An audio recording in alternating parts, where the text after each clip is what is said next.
قیامت کی مختصر کیفیت۔ قیامت سے 40 سال، 40 ماہ یا 40 ہفتہ پہلے حضرت اسرافیل علیہ السلام سور پھونکیں گے۔ اس کی آواز اس قدر دہشت ناک اور خوفناک ہوگی کہ تمام جاندار چیزیں، انسان، چرند پرند، زمین کے اوپر رہنے والے اور زمین کے اندر رہنے والے اس ہولناک اور دہشت اور خوف سے کانپنے لگیں گے۔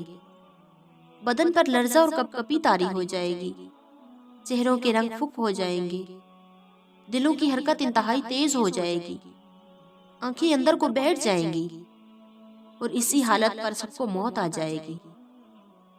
جس دن ہلے گی ہلنے والی اور پیچھے آئے گی اس کے ایک چیخ، دل اس زور سے کانپتے ہوں گے اور آنکھیں خوف زدہ ہو جائیں گی۔ زمین پر اتنا زبردست زلزلہ آئے گا کہ تمام روئے زمین پر کوئی عمارت، کوئی پہاڑ، کوئی درخت اپنی جگہ پر نہیں رہے گا۔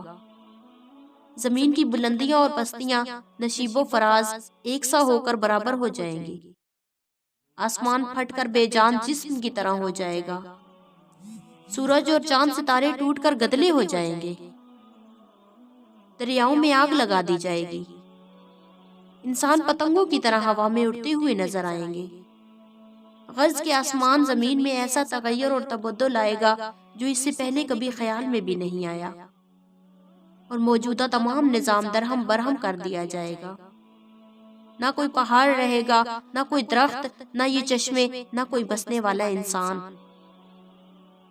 اس کے بعد عرش الہی سے خاص بارش ہوگی، جس کے پانی کی یہ تاثیر ہوگی، جس پر وہ پانی جائے گا اس کو سرسبز اور زندہ ہونے کے قابل کر دے گا۔ پھر دوبارہ اسرافیل علیہ السلام کو حکم ہوگا، پھر سور پھونکے۔ چنانچہ اس دفعہ کی آواز میں یہ تاثیر ہوگی کہ تمام روحیں اپنے اپنے جسموں میں لوٹ آئیں گی، اور اب کی دنیا نئے ڈھنگ سے پیدا کی جائے گی۔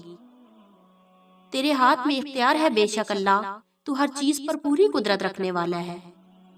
وہی اسرافیل علیہ السلام، وہی سور، وہی آواز، جبکہ پہلی مرتبہ تباہی ہی تباہی، دوسری مرتبہ آبادی ہی آبادی۔ یفعل ما یشاء یحکم ما یرید، جو کچھ چاہتا ہے کرتا ہے، اور جو کچھ وہ چاہتا ہے وہ فیصلہ کر دیتا ہے۔ اب جن لوگوں نے گزری ہوئی مردار دنیا میں خدا کی اطاعت اور نفس کی مخالفت کی ہوگی، وہ اس حادثہ میں آرام اور چین کے ساتھ بغیر کسی خطرہ اور خوف کے خوشیاں مناتے ہوں گے، سرخرو ہو کر اٹھیں گے، نیک اعمال کی وجہ سے اپنے مالک سے راضی اور خوش ہوں گے۔ اور جن لوگوں نے اس مردار دنیا میں نفس کی اطاعت کی ہوگی، اس کی خواہشات پر عمل کیا ہوگا، خوف زدہ ہوں گے، چہروں پر دہشت کے آثار ہوں گے، ان کی آنکھیں بے رونق اور تاریک اور پھٹی ہوں گی۔ یا ویلنا من بعثنا من مرقدنا، کہتے ہوئے اٹھیں گے، ہائے افسوس، ہم کو کس نے اٹھا دیا ہماری آرام گاہ سے۔ جب تمام انسانوں کو زندہ کر دیا جائے گا تو ان سب آدمیوں کے علیحدہ علیحدہ جتھے اور لائنیں کر دی جائیں گی۔